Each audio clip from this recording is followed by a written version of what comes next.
So, picture this. It's the autumn of 1947. Two brand new nations are being born from the ashes of an empire. And right in the middle of it all, a conflict ignites in the breathtaking valleys of Kashmir. It was a war that started with irregular forces and ended by drawing a line on a map, a line that has defined one of the world's most difficult disputes ever since. So, how did it all begin? Let's dive in. And this quote, man, it just perfectly captures the feeling on the ground. While the first snows of winter were starting to blanket the peaks, this violent political storm was brewing below. It was a storm that would completely change the destiny of millions and redraw the map of South Asia forever. This is where we're starting, not in some stuffy political office with treaties and diplomats, but right there, on the ground, in the final quiet days before the mountains themselves would echo with the sounds of war. We're jumping right into the middle of the action as the first shots are fired, catching literally everyone by surprise and plunging the whole region into absolute chaos. Now, this wasn't some formal declaration of war. It was just this torrent of Pashtun tribesmen, driven by a mix of religious passion and, let's be honest, the promise of treasure, just pouring across the border.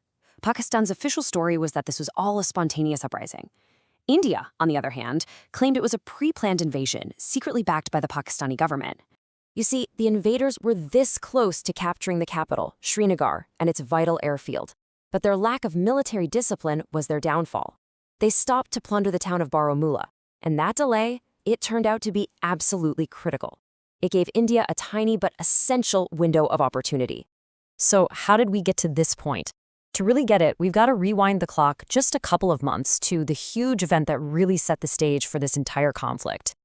This part of the story is all about the incredible pressure on one man, whose single decision would end up determining the fate of millions and kicking off a war. The partition of British India, it was a messy, violent, complicated affair that created two independent nations. But it also left the fate of over 500 of these territories called princely states just hanging in the balance. So what were these princely states? Well, think of them as semi-independent kingdoms. They weren't directly ruled by the British, so their rulers had a choice. Join India, join Pakistan, or try to go it alone as an independent country. For most, the choice was pretty straightforward, based on geography or religion. For Kashmir, though, it was a total nightmare. And right here, this is the heart of the problem. You've got a Hindu ruler, Maharaja Hari Singh, but his people? Overwhelmingly Muslim, about 77%. So he's caught between his dream of independence and the harsh reality of being sandwiched between two powerful new countries, both of whom saw Kashmir as an absolutely vital strategic prize. So the Maharaja's dream of an independent Kashmir, it was just crumbling.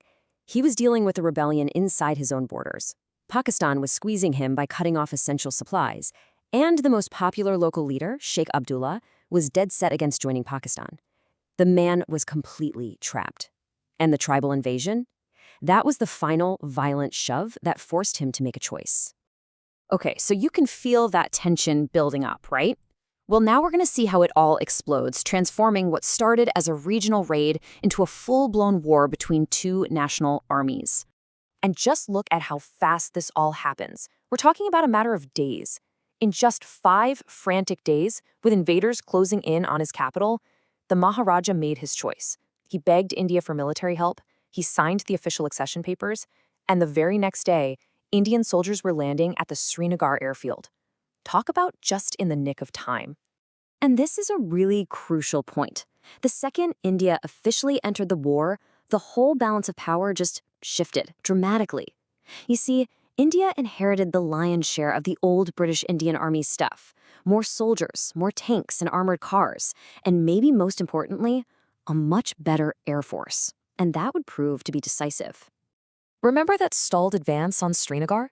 The one where the invaders stopped to loot? Well, with the Indian Army arriving just in time, the stage was set for the first major battle of the war, a fight that would ultimately save the capital city. So what happened was just classic military strategy, a combined arms operation. Indian infantry pinned the invaders down from the front, armored cars swooped in from the side and rear in a surprise flanking move, and all the while, aircraft were hitting them from above. The tribal force, well, they just weren't used to this kind of modern warfare. They were completely routed. And just like that, the immediate threat to Srinagar was over. So after that initial chaotic rush, the war settled into this grueling, bloody fight across the mountains. With neither side able to land a knockout blow, the conflict started to move from the battlefield to the negotiating table. India's prime minister at the time, Nehru, was hoping to get this sorted out quickly and peacefully. So he takes the case to the brand new United Nations, accusing Pakistan of aggression. Now, this was a huge decision, and people still argue about it today. Was it a naive mistake that gave Pakistan an equal say, or was it the only way to stop an even bigger war from breaking out? So, the UN comes back with what seems like a pretty logical three-step solution. First, Pakistan pulls everyone out. Second, India reduces its forces. And third, the people of Kashmir gets a vote on their own future. Seems simple enough, right? But this neat little plan was about to hit a major snag. And this right here is the absolute crux of why this conflict is still unresolved today. Step 1, it just never happened. Pakistan didn't withdraw its forces, arguing that the whole process was unfair. And because that first step was never taken, the conditions for the plebiscite, for that vote, were never met. The promised chance for the Kashmiri people to decide their own future, it never took place. So, what happens? After more than a year of just brutal fighting, the war doesn't really end with a resolution, it just pauses. The armies literally stopped right where they were standing, and a temporary line was drawn across the mountains of Kashmir. The war was over, sure, but the conflict? Not even close. In this final section, we're going to see how the fallout from that first war created the explosive situation we still see today. And this is basically what the map looked like when the shooting stopped. India was left in control of about 2/3 of the old princely state, including the really important Kashmir Valley. Pakistan ended up controlling the other third, areas that would eventually become known as Azad Kashmir and Gilgit-Baltistan. And of course, we can never, ever forget the human cost of drawing a line on a map. The figures, they're staggering. Estimates put Indian military deaths at around 1,500. For the Pakistani and tribal side, it's about 6,000. And these numbers don't even begin to capture the thousands upon thousands of civilians who were killed, who lost their homes, and who were traumatized by the violence. You see, that temporary line they drew back in 1949, it never went away. It eventually became the Line of Control, or LFC, in 1972, and it remains one of the most heavily fortified and frankly dangerous front lines on the entire planet. The legacy of 1947 is a story of unresolved questions, a story of tension that's basically been frozen in time. It's a stark reminder that sometimes the end of a war is really just the beginning of a much longer, more painful conflict. It leaves you with a really heavy question, doesn't it? What is the true cost of a line drawn on a map?